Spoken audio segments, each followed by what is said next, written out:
It's brilliant to be down here in Galway. So often the people from Galway and the West have to come to Dublin to march. So I think apart from anything else, we owed you the favour of coming down here today to join you on this protest. And I think if there's one important message that has to come out of today's protest, it is that we will not allow this government or any government to play the trick they have played for many years, which is to try and set the countryside against the city.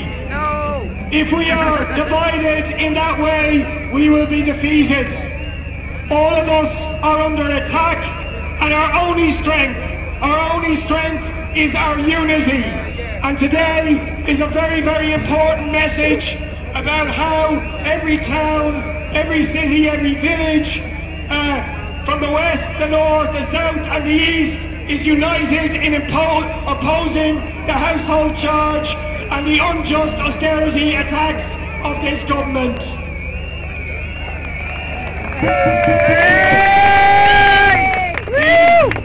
We have made tremendous achievements over the last few months, despite all the bullying, despite all the intimidation, all the fear-mongering of Phil Hogan and Enda Kenny and Eamon Gilmore and their cronies.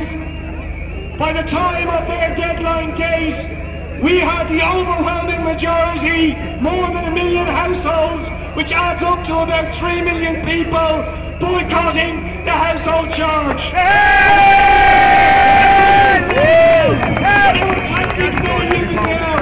It is absolutely clear that that was a people's referendum on the household charge, and the government lost that referendum.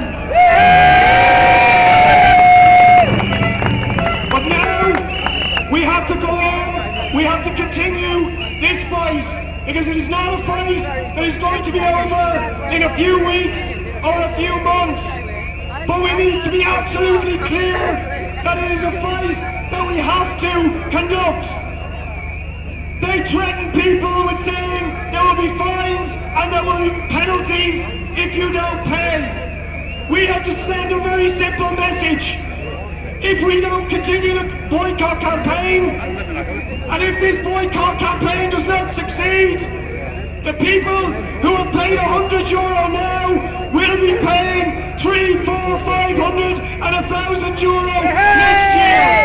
So is it better to boycott now, to fight now, to risk a few penalties rather than face that attack next year? Of course it is. That's the real equation. And all the other austerity that will come behind it. But we also need this campaign to be a beacon for all those who are under attack at the moment. The household charge is the issue that unites us all. But we all understand that the household charge is just one of a raft of austerity attacks and unjust cuts that are being imposed on ordinary people. And it is truly shameful that the Labour Party that would dare to claim the mantra of James Connolly should be involved in implementing these attacks. Could there be any more?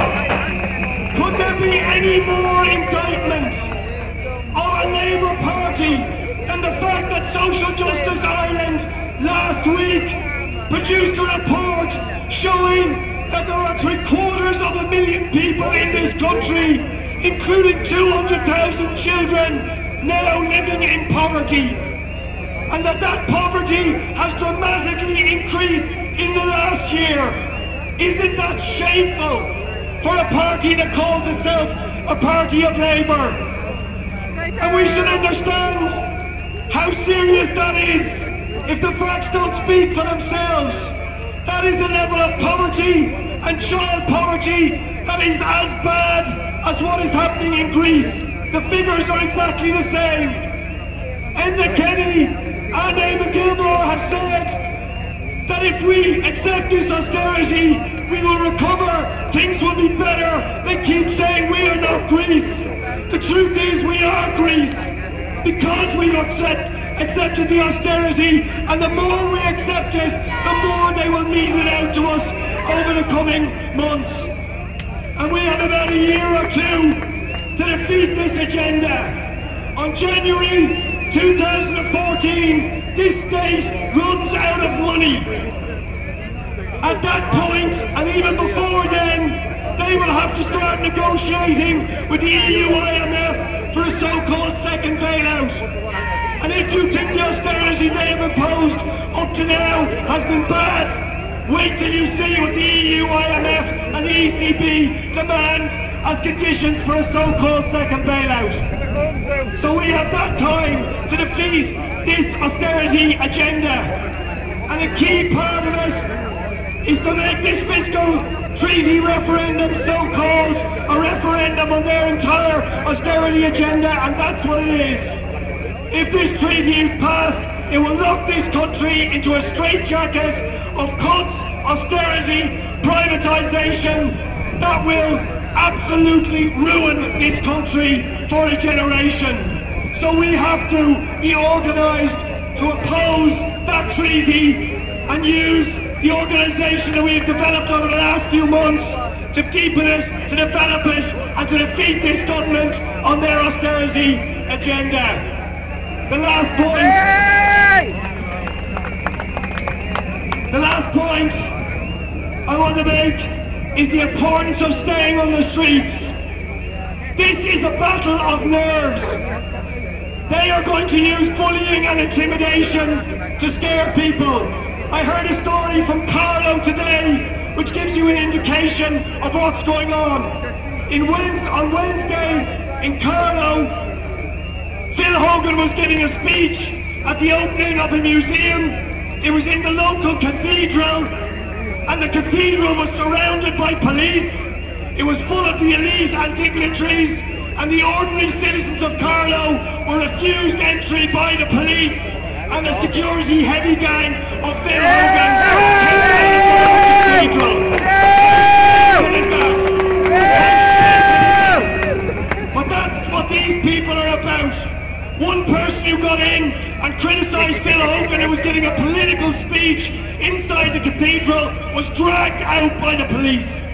Dragged out of the cathedral, his own cathedral, in order to allow Phil Hogan a platform to spout on his rubbish justifying the austerity. And it is lies. Did you see the front page of the Irish Times today? Tens of thousands, every single minister has paid tens and tens of thousands to PR consultants. What are they? They're professional liars. They're people who try and put a spin on the political I heard some of the results of this spin with Kathleen Lynch on the radio on the way down. She said, we need radical reform of the health service, otherwise there will be very severe cuts in the health service. Now think about that. What does that mean? We need radical reform of the health service, otherwise there will be very serious cuts. First of all, has she not noticed the disaster in the A&E and the cuts they've already imposed and the suffering that's imposed? But what is radical reform of the health service? It's cuts in the health service. That's what it means. More cuts. So what she's saying is, unless we have really dramatic cuts in the health service, we will have really dramatic cuts in the health service. It's Orwellian, it's doublespeak, it's designed to fool and trick the people, when the reality is they are trying to slit our throats with austerity and take everything from us. So we have to resist these lies. We have to resist their press controlled by Dennis O'Brien and Tony O'Reilly, the multi-billionaire pals. Only the people here can do it. Only the people here can do it. We have to be the tributes of truth, the organisers of the people, representing the people right across the country. So I just conclude by saying, May Day, May Day. On May Day, the Dublin Council of Trade Unions have already called a demonstration.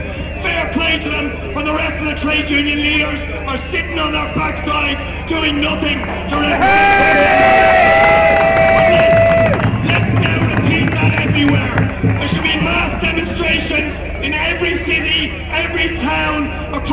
country on May Day to bring the fight to Hogan, Gilmore and Kenny and let them know we will not be bullied, we will not be intimidated, and to give confidence to the people out there who they're trying to instill fear in. That's our job. So the next stop, May Day, build, mobilise, organise for May Day.